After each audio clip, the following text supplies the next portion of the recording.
Assalamualaikum warahmatullahi wabarakatuh. Kembali lagi di channel Guru Muda Project bersama saya Vicky Rivaldi Nugroho. Pada kesempatan hari ini kita akan membahas materi sholat sunnah. Ini adalah materi kelanjutan dari sholat sunnah part pertama di minggu lalu. Pelajaran pendidikan agama Islam untuk kelas 8 SMP kurikulum 2013. Apa yang akan kita bahas pada pagi hari ini? Yang pertama adalah sholat sunnah munfarid. Di situ nanti akan ada sholat rawatib, sholat tahiyatul masjid, dan sholat istikharah. Yang kedua mengenai sholat sunnah berjamaah dan munfarid. Di situ ada sholat tarawih, sholat witir, sholat duha, sholat tahajud, dan sholat tasbih. Dan di sesi yang terakhir nanti akan ada penugasan mengenai konten kreatif siswa. Seperti biasa, sebelum kita belajar, mari kita berdoa terlebih dahulu agar apa yang kita pelajari pada kesempatan kali ini dapat memberi manfaat bagi kita semuanya. Berdoa dimulai. Selesai.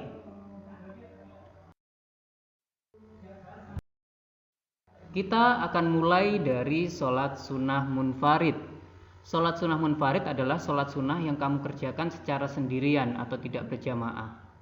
Yang pertama itu ada sholat rawatib. Rawatib itu artinya terus menerus atau mengiringi. Ini adalah sholat yang mengiringi sholat fardu kita atau sholat 5 waktu. Sholat rawatib itu ada beberapa. Yang pertama 2 rakaat sebelum duhur, kemudian 2 rakaat setelah duhur, kemudian 2 rakaat setelah maghrib, 2 rakaat setelah isya, dan 2 rakaat sebelum subuh. Pelaksanaannya sesuai waktu tersebut dan dilaksanakan 2 rakaat salam. Yang kedua yakni sholat tahiyatul masjid. Sholat ini untuk menghormati masjid sebagai tempat ibadah umat muslim. Sholat ini dikerjakan 2 rakaat sebelum duduk saat akan memasuki masjid. Yang ketiga ada sholat istikharah. Inti dari sholat istikharah adalah memohon petunjuk. Sholat ini dilaksanakan 2 rakaat. Pada rakaat pertama setelah Al-Fatihah selesai, kita disunahkan membaca Al-Kafirun. Kemudian pada rakaat kedua setelah Al-Fatihah kita membaca suratul Al-Ikhlas. Setelah sholat selesai atau setelah salam, kita melanjutkan dengan membaca doa istikharah.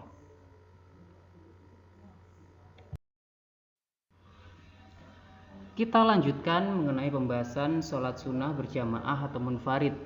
Sholat sunnah yang kamu kerjakan bisa secara bersama-sama maupun secara sendirian. Yang pertama adalah sholat tarawih.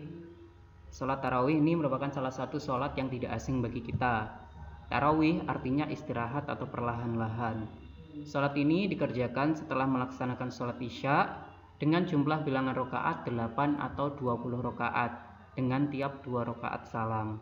Mengenai perbedaan jumlah rakaat kita tidak perlu memperdebatkan. Yang terpenting adalah kita melaksanakan sholat tarawihnya. Sholat tarawih ini berhubungan erat dengan datangnya bulan Ramadan. Yang kedua, sholat witir. Sholat ini artinya sholat yang ganjil. Dilaksanakan dengan bilangan ganjil. Dikerjakan sesudah sholat isya sampai menjelang fajar. Bilangan ganjil ini bisa 1, 3, 7, dan seterusnya. Yang ketiga adalah sholat sunnah duha. Sholat duha dikerjakan minimal 2 rakaat dan maksimal 12 rakaat dengan sistem 2 rakaat salam. Sholat ini terkenal untuk memperlancar rezeki kita.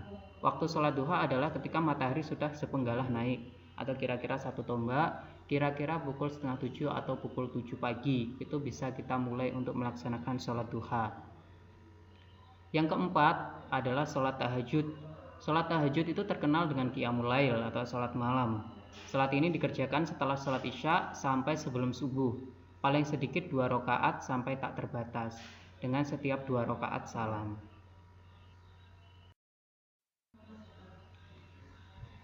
Kita lanjutkan sholat sunnah yang bisa dikerjakan secara berjamaah maupun munfarid adalah sholat tasbih.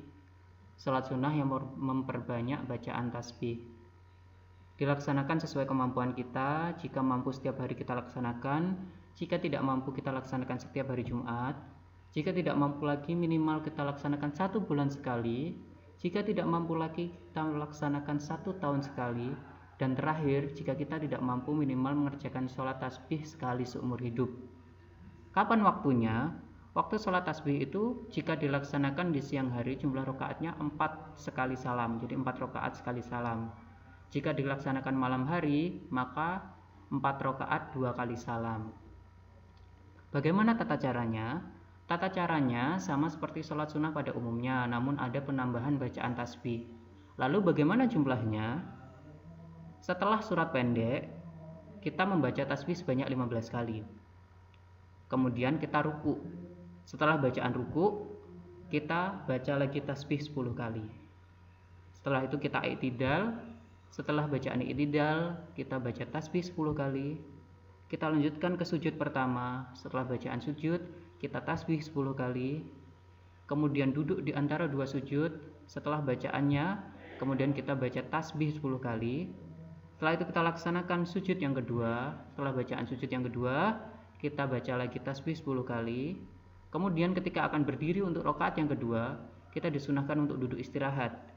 Kemudian membaca tasbih 10 kali. Jumlahnya 75 kali dalam satu rakaat. Jika 4 rakaat, maka jumlahnya 300 tasbih. Penjelasan mengenai sholat sunnah pada kesempatan kali ini. Sekarang waktunya kalian untuk mengerjakan tugas. Mari kerjakan, mari kreasikan. Setelah menyimak video pembelajaran tentang sholat sunnah, baik part 1 di minggu lalu maupun part 2 di minggu ini, silahkan membuat karya kreatif. Yang pertama, boleh dipilih ini ya. Yang pertama, kaligrafi. Ini niat sholat sunnah. Boleh niat sholat duha, boleh niat sholat idul fitri, idul adha, sholat gerhana, ataupun sholat-sholat yang lainnya, sholat sunnah yang kemarin kita sudah bahas dan hari ini kita bahas. Yang kedua, boleh konten video. Boleh itu tutorialnya ataupun pelafalan bacaan sholatnya. Yang ketiga, peta konsep. Ini boleh kalian kreasikan tentang materi sholat sunnah, baik yang munfarid maupun jamaah, bebas kalian pilih. Dan yang terakhir, poster mengenai ajakan atau pengenalan sholat sunnah, baik yang munfarid maupun jamaah. Saya harap ketika kalian sudah menyimak videonya, sudah tahu tentang sholat-sholatnya, kalian bisa kreasikan dalam bentuk-bentuk yang sudah saya tetapkan. Ini bebas dipilih salah satu, sesuai dengan apa yang mampu kalian kreasikan. Kita sampai pada akhir pembahasan. Mengenai tugasnya, saya tunggu di Google Classroom. Jika ada salah kata dan perbuatan, saya mohon maaf yang sebesar-besarnya. Wallahul muwaffiq ila aqwamit thoriq. Assalamualaikum warahmatullahi wabarakatuh.